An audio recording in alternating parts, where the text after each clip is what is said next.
Garlic po yan. Na dinurog sa food processor.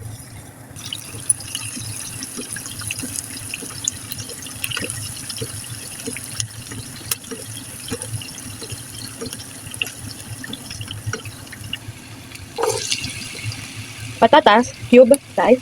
Ayaw mahulog, guys. Ayaw pa din. Corn beef. So, kukutsarain ko, hindi ko na mapapakita. So, ayan, nilagay ko na yung corn beef. Tapos mamaya lalagyan ko ng tubig, tsaka ng asin. Baka kasi magtabang. Ayan, corn beef na may patatas. Ayan, pwede na siya lagyan ng tubig. Teka lang, magulok ng camera. Wala kasi akong cameraman. Ayan, nagkalit ng tubig. Tapos wait natin siya kumulo. Ay, nahulog. So, okay na. Tapos lalagyan natin ng pinch of salt. Ayan, pwede na yan.